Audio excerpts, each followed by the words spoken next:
জনগণের সাথে কমিটমেন্ট তো আরও পরে, নিজেদের দলের সাথে নিজেদের কমিটমেন্ট যেটা সেটাই ভঙ্গ করছেন তারা।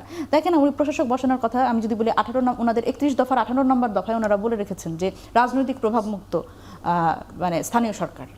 কোথায় রাজনৈতিক প্রভাবমুক্ত? তো ওনারা এসে প্রথমেই রাজনীতির লোক, ওনাদের নিজেদের লোক, দলীয় লোক ওনারা বসালেন। এবং দেখা গেল যে ওনাদের দফায় বলা আছে, এই 18 নম্বর দফায় বলা আছে যে মৃত্যুজনিত কারণ ছাড়া ওনারা আসলে এই প্রশাসক আসলে ওনারা অপসারণও করবে না, নিয়োগও দিবেন না। কিন্তু দেখা গেল যে না, এটা আসলে ওনারা বাস্তবায়ন করলেন না। এবং দেখেন এই জায়গাগুলোতে আপনি যদি বলেন গ্যাস সংকট, এই সংকটের ব্যাপারে তো আসলে বিশেষজ্ঞদের মতামত আমরা শুনছি, তারা তো বহুদিন ধরে বলছেন, মানে তারা তো এই অ্যাওয়্যার করছেন সরকারকে অনেক দিন ধরে, কিন্তু তারা তো আসলে একটা গ্রুপ অফ পিপলকে তারা হচ্ছে আমি যদি বলি যে তারা সেই ব্যবসা করতে দেওয়া বা সিন্ডিকেটটাকে একটু লাভবান করতে দেওয়ার জন্য অনেক ক্ষেত্রে তারা আসলে কাজ করে যাচ্ছে এবং সক্রিয়ভাবে কাজ করে যাচ্ছে। আপনি দেখেন এখানে ধরেন লং টার্ম কোনো চিন্তা হয়েছে কিনা এই গ্যাস সংকটের জন্য, লং টার্ম কোনো আপনি চিন্তা দেখবেন না। তো যদিও রিসেন্টলি ওনারা একটা মিটিং করেছেন, সেখানে ওনারা বলছেন যে ওনারা লং টার্ম কাজ করবেন।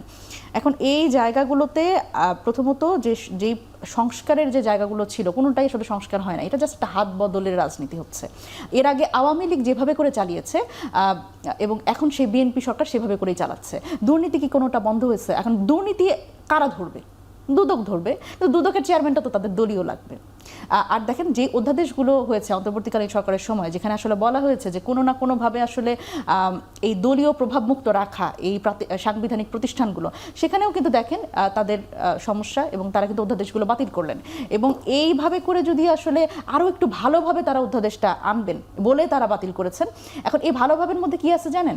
এই যে প্রত্যেকটা অধ্যাদেশ যে বাতিল করা হয়েছে, দুদকে ওনাদের কমেন্টটা যদি আমি স্পেসিফিকলি বলি, তাহলে ওনারা বলছেন ওখানে যে এখানে সরকারের নিয়ন্ত্রণ থাকবে না। এবং দেখা যাচ্ছে যে যারা আসলে এটা যখন আসলে একটা স্বতন্ত্র কারোর কেউ তদন্ত করবে, ধরেন সরকারি কর্মকর্তাদের তদন্ত করার জন্য অনুমতি লাগবে। পুলিশ যদি সরকারি কর্মকর্তাদের দুর্নীতি তদন্ত করতে যায়, তাহলে অনুমতি লাগবে কার? আবার সরকারেরই অনুমতি লাগবে। তার মানে আগেরই বিধান আওয়ামী লীগ কি করে গিয়েছে। এক্স্যাক্টলি, সেটা আবার সেটা অন্তর্বর্তীকালীন সরকার কিন্তু সেটা হাইকোর্টের একটা রুল দিয়ে সেটা বন্ধ করেছিল, কিন্তু সেটা আবার ফিরিয়ে এনেছে এই সরকার।